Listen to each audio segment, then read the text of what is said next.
Okay, 3. Welcome, everyone, to the Squid and Ultimate Leaf Fan Show. We've taken a week off, but it seems like we've been gone for months. I'm Mike Wilson, Ultimate Leafs fan, and joining me, as always, my winger, Ricky Squid Vibes. Squid, we have a new deserving champion in the NHL. We do, a very deserving champion, and I was really hoping for them because my good friend who played for me, Jared Bednars, the head coach, and it's funny, I texted him after the game and congratulated him and everything. I didn't hear back from him for about 24 hours, which No, I don't think so. I'm not surprised, but anyway, he got back to me and we had a little texting going on about, and I said to him, I said, how does it feel to be Stanley Cup champion? He said, feels pretty darn good. Hey, by the way, and now we had him on the podcast, by the way, another shameless self-plug here, guys. Go back and look in the archives. He was a great interview. First coach in ECHL, Kelly Cup, Calder, American League, and Stanley Cup. Yep. That's pretty good. I mean, that's very good. You know, he's a great, well, I shouldn't say kid because he's not a kid anymore, but I mean, to me, I guess he's still a kid because I coached him and he's a great person. Great communicator, and you know what? He bounced around. He was an assistant coach after he played in Charleston, head coach. Then he bounced around the American League as an assistant. Finally got the head job in Cleveland, won the Calder Cup, and then the next thing you know, he's in Colorado. Great for him. And you know what? Great for some of those guys that have been there for 8, 9, 10 years. Absolutely. You know, they deserve. They were last in the league, 6 years ago? Absolute dead last. Yeah. And they worked it out. But they drafted well, and you know, it's funny. Watching the last game there, I was shocked when they said that Landeskog was named captain when he was 19 years old. Yeah, I didn't realize that either. We didn't really pay much attention to it. I heard that also. Yeah, I thought, wow, that's pretty impressive. That, you know, and no, good for them. I mean, you know, Tampa's a tough team to beat, but you know they pulled it off, and kudos to them. Well, I mean, just a couple observations I have just based on all of that was, number one, it never ceases to amaze me, Squid, how these guys, or a lot of these guys, lift their games to another level when it counts. And secondly, which just stands out like a sore thumb, and it's just all the more kudos to the hockey players, is the sacrifices these guys make playing through injuries to compete. There isn't another league in North America, probably in Europe, anywhere, that the players refuse to step aside and take themselves out. I mean, look at Kadri, for God's sakes. He couldn't even put his own skates on. And that Nishkishkin, see his foot? It was black and blue, and they had to force his foot into his skate boot to have this guy play. Yeah, I mean, you know what? It's pretty impressive. I mean, you're looking at a group of athletes in that sport that lay it all on the line. And, you know, how many, you know, after a team wins the Stanley Cup or they go to the finals, whatever the case might be, like you see afterwards how many of those guys ended up having some kind of surgery after they were done. Yep. I mean, it's incredible. Like 5, 6 guys on each team, probably in the finals, had to have some kind of minor surgery or major surgery, one or the other. No, I mean, look at even a couple of years ago, and Zach Hyman was, but that Boston game in Game 5, where he had a torn ACL and was coming on the ice and playing. Yeah, and, you know, it's just, and Patrick, and the Priest Bergeron, look at the injuries that guy's played through. Mm-hmm. And even like all the Tampa guys. You know, it's just funny because I laugh because I go to my first Blue Jay game of the year, and you know I'm going to go on a rant here in a second on these guys. And I'm not going to say I was laughing. I was disgusted. I go to the Jays game, and I knew it was coming. They're playing a doubleheader, and these guys are sitting guys. They haven't even played half the season, and they're sitting guys. This is baseball.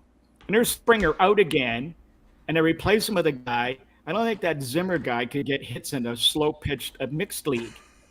And they got him batting ninth, and they get absolutely destroyed. And I stayed for about 5 innings. Me and the other guy, I stayed for 6 innings, and we left.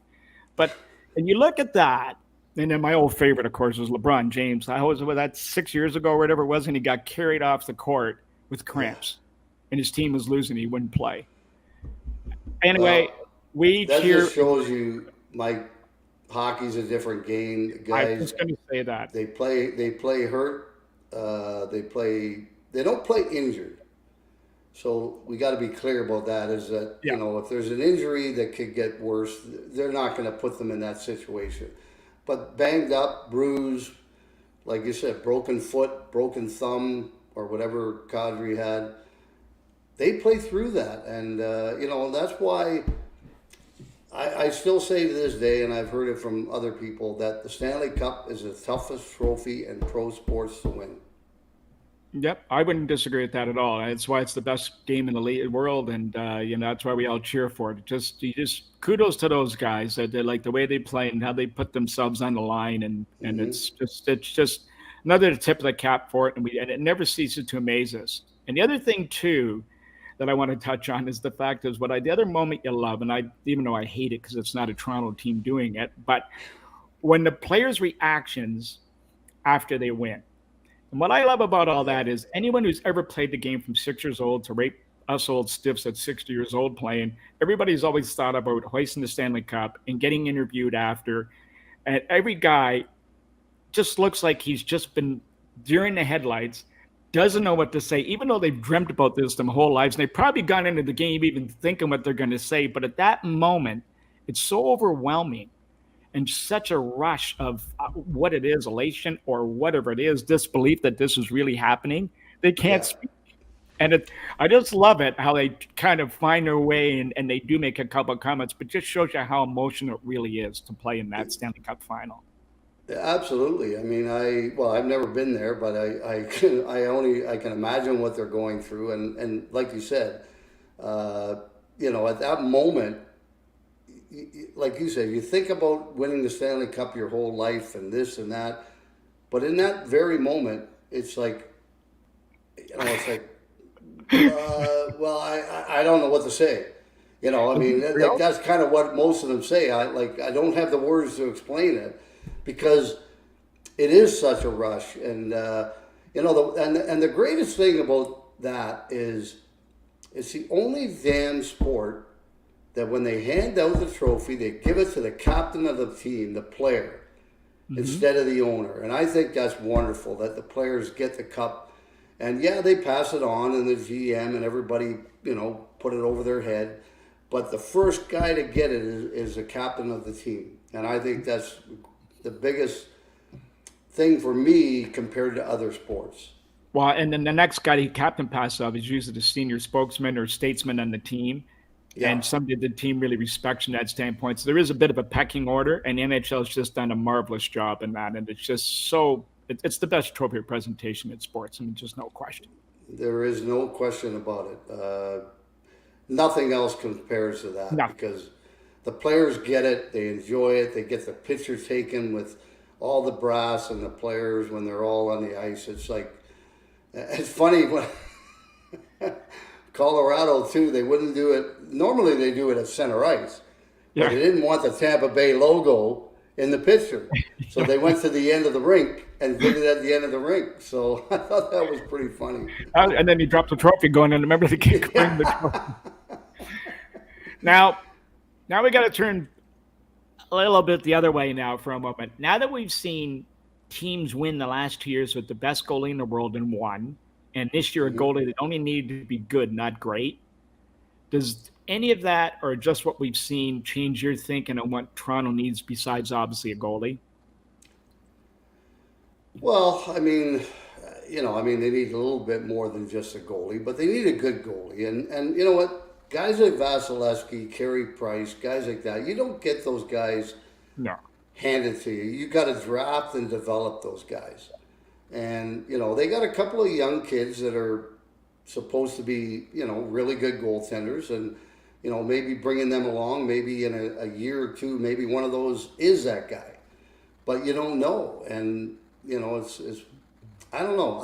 They definitely need a top shelf goaltender and probably one good stay at home, physical defenseman. I don't think they're that far away if they were able to get those two individuals. Well, the other thing we have to keep in mind too, Squid, is in the last two game sevens, they've scored 2 goals. So everybody talks about the Yeah, goaltending and the defense. They've scored 2 goals in the last two game sevens. And that's one yeah, each, not two each game. I know, but but still. again, that's where your goalie comes in, and he keeps them to one or two, and then it goes to overtime, and maybe you win. I think that's the biggest thing is that, you know, yeah, they've only scored 2 goals, but they've allowed more than 2 goals, and that's where your goalie has to stand tall in that game seven and No shut the question. door, keep them to 1-2 max, so that it ends up going to overtime, and then who knows what can happen in overtime. Now, Mikheyev, one of the guys we've liked and we've talked about, he was on our list of 3 for the Leafs to try and keep him, but it looks like there's lots of demand or want for him. And you and I have talked out there about this, but it looks like he's going to get some term. And he's probably a $4 million player, but I suspect he's going to get 5, I would say, from somebody. And he was probably a 3 or 4 year guy. He may get 5 and 5.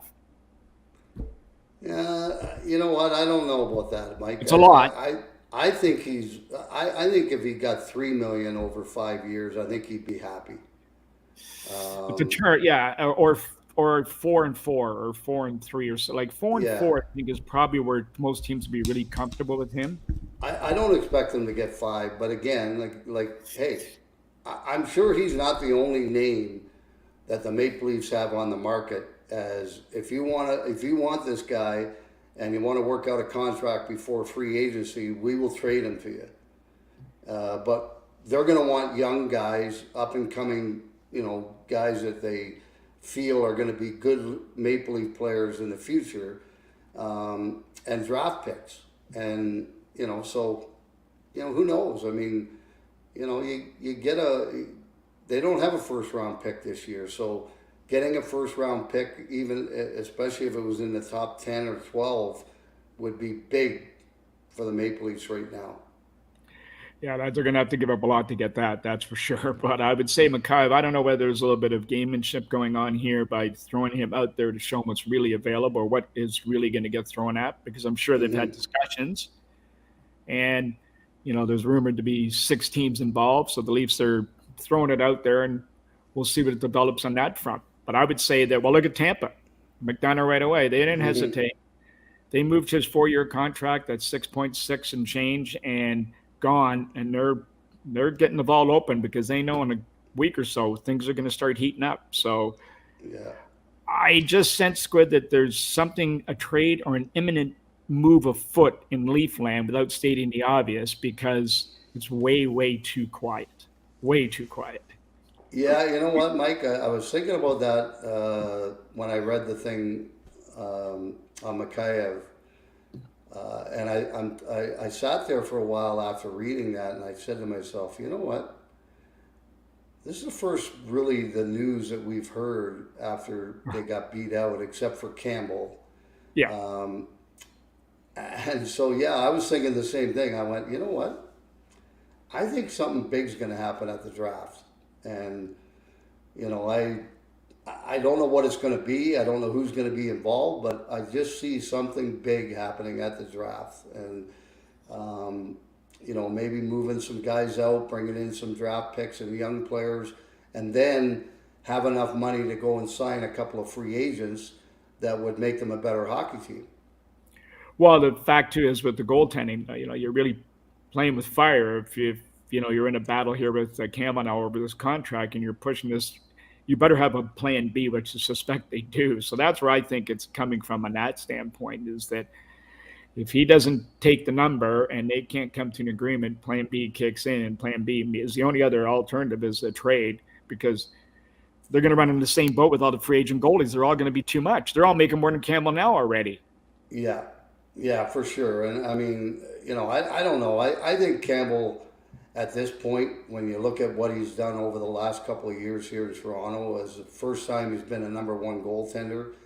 And, I mean, I think he's looking probably at 4 to 5 million at least. And he'll get it on the open market somewhere, I for think so. sure. I mean, Well, especially if there's teams bidding for him and they're trying to fill holes, because there's yeah, other teams out there like somebody like Detroit is a team that's on the up and coming and they've got lots of room. Arizona, if they want to step into that market too, and they can use them as a trade chip because they're moving bodies around and they've got money to spend. Ottawa, there's lots of teams out there that can step up. But does he want to go to a rebuild, or does he want to go where he is already? Because if you want to go to a team that wants to contend, there's not a lot of room because everybody's in the same boat as the Leafs. They got to make room to add players. So well, I think you're looking at if I don't know. I'm just predicting, I guess, or looking at the league and everything, and looking at the Edmonton Oilers, and I think that's probably a place where he could end up and make his $5 million a year, because they're gonna Puljujärvi, I think, is gone. I think they're gonna move him. They're gonna move a few other bodies out of there to sign Kane, and maybe they'll sign Campbell too. They need a goalie. They don't have an NHL goalie right now. Mike Smith has been a great NHL goalie, but he's 40 years old. Nope, we got a spot for him in Markham. He can come up and join us on Sunday nights. Yeah, we need a goalie. Our goalie got moved out. So, Squid, that time, it's all about keeping the faith. Hopefully the Leafs are doing the same. Kyle's keeping himself in the game. So I want to send him a little message. So here we are with our quote of the week. And I know you're always good for this one. Oh, well, let's have it. All right. Well, you are the artist of your own life. Don't hand the paintbrush to anyone else. Yeah, I like that. Yeah. And that's the thing. I mean, he's made some minor moves in the past, but hasn't done anything real big or signed any big gut free agents or anything. And maybe he's sitting back now going through everything thinking, okay, you know what? I got to do something big here. Mm-hmm. I got to kind of revamp this team and get everybody thinking positive going into the season. And I expect it's going to happen. Well, we will certainly be watching very closely over the next couple of weeks, which brings us to the conclusion of today. We're going to be back next week, same time. Hopefully there'll be a little bit more Leaf news. We're getting closer to the draft, obviously. Don't forget to tune into this week's episode of Squid and the Ultimate Leaf Fan.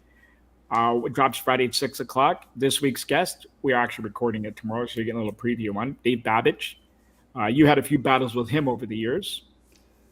In front of the net, but he's a big, strong man, and oh yeah, he used to push me out of the front of the net quite a few times, and in the old days, and when he was in Winnipeg, and well, I mean, hey, they could do it back then. They could cross-check you, slash you, push you, whatever they wanted to do, and they could get away with it. And he was one of those guys who could get away with it, and he was a big, strong guy. But Dave's a great guy, and then his brother had played in St. Louis, his older brother, Wayne Babbage, and played against him for a number of years, and they're both real good people. So I'm looking forward to doing Dave and having him on and talk about his life and career and everything else. Well, it should be pretty interesting. The one brother goes number 2, and he goes, and the other one went 3. So Wayne went 3, and he went 2. So I mean, that's quite a pedigree in the family to have that within a 4-year span. I think that was a 2-year span. That was 1978 and 1980 between the two of them. So we will get into that. And listen, folks, thanks for tuning in, and we'll talk to you guys all next week.